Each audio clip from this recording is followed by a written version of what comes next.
जय माता दी दोस्तों, आज हम शुरू करने जा रहे हैं शिव महापुराण का 9वां अध्याय।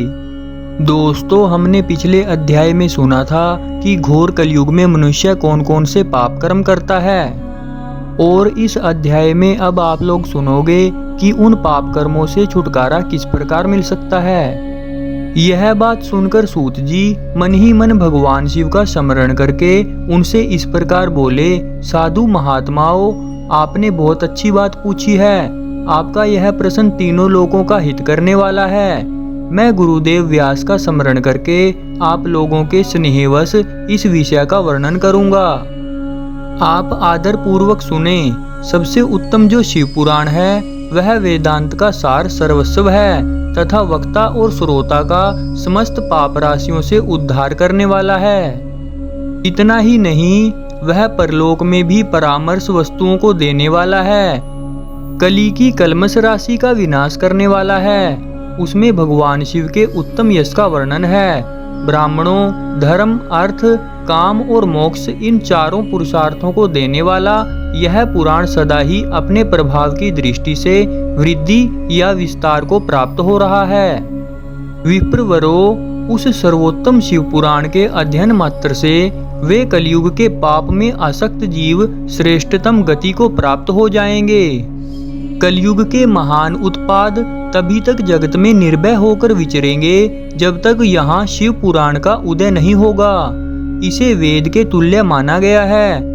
इस वेद कल्प पुराण का सबसे पहले भगवान शिव ने ही प्रणयन किया था।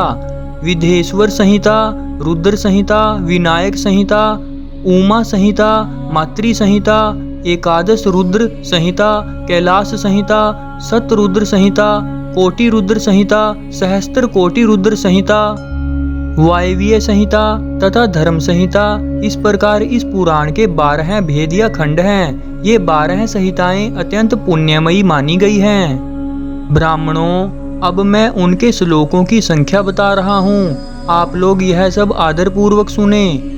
विधेश्वर संहिता में 10,000 श्लोक हैं। रुद्र संहिता, विनायक संहिता, उमा संहिता और मातृ संहिता, इनमें से प्रत्येक में 8-8 हजार श्लोक हैं।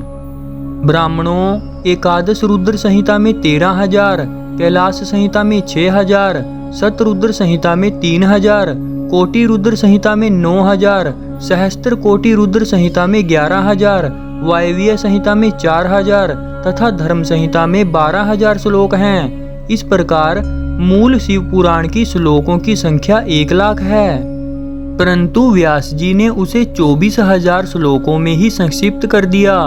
पुराणों की क्रम संख्या के विचार से इस पुराण का स्थान चौथा है। इसमें 7 संहिताएं हैं। पूर्व काल में भगवान शिव ने श्लोक संख्या की दृष्टि से 100 करोड़ श्लोकों का एक ही पुराण ग्रंथ ग्रंथित किया था। सृष्टि के आदि में निर्मित हुआ वह पुराण साहित्य अत्यंत विस्तृत था। फिर द्वापर आदि युगों में व्यास आदि महर्षियों ने जब पुराण का 18 भागों में विभाजन कर दिया, उस समय संपूर्ण पुराणों का संक्षिप्त स्वरूप केवल 4,00,000 श्लोकों का रह गया। उस समय उन्होंने शिव पुराण का 24,000 श्लोकों में प्रतिपादन किया। यही इसके श्लोकों की संख्या है। यह वेद तुल्य पुराण 7 संहिताओं में बटा हुआ है। इसकी पहली संहिता का नाम विधेश्वर संहिता है, दूसरी रुद्र संहिता समझनी चाहिए, तीसरे का नाम सतरुद्र संहिता है, चौथी का कोटि रुद्र संहिता, 5वीं का उमा संहिता, 6ठी का कैलाश संहिता और 7वीं का वायवीय संहिता है। इस प्रकार यह 7 संहिताएं मानी गई हैं। इन 7 संहिताओं से युक्त यह दिव्य शिव पुराण वेदों के तुल्य प्रमाणित तथा सबसे उत्कृष्ट गति प्रदान करने वाला है। यह निर्मल शिव पुराण भगवान शिव के द्वारा ही प्रतिपादित है।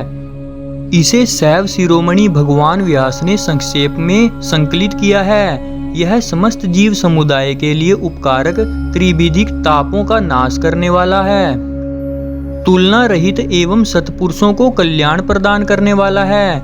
इसमें वेदांत विज्ञान में प्रधान तथा निष्कपट निष्काम धर्म का प्रतिपादन किया गया है। यह पुराण ईर्ष्या रहित अंतकरण वाले विद्वानों के जानने की वस्तु है। इसमें श्रेष्ठ मंत्र समूहों का संकलन है। तथा धर्म, अर्थ और काम इस त्रिवर्ग की प्राप्ति के साधन का भी वर्णन है। यह उत्तम शिव पुराण सब पुराणों में श्रेष्ठ है। वेद वेदांत में वेद रूप से विचलित परम वस्तु परमात्मा का इसमें गान किया गया है। जो बड़े आदर से इसे पढ़ता और सुनता है वह भगवान शिव का प्रिय होकर परम गति को प्राप्त कर लेता है। तो दोस्तों इसी के साथ यह अध्याय समाप्त हुआ। ओम नमो शिवाय। जय माता दी।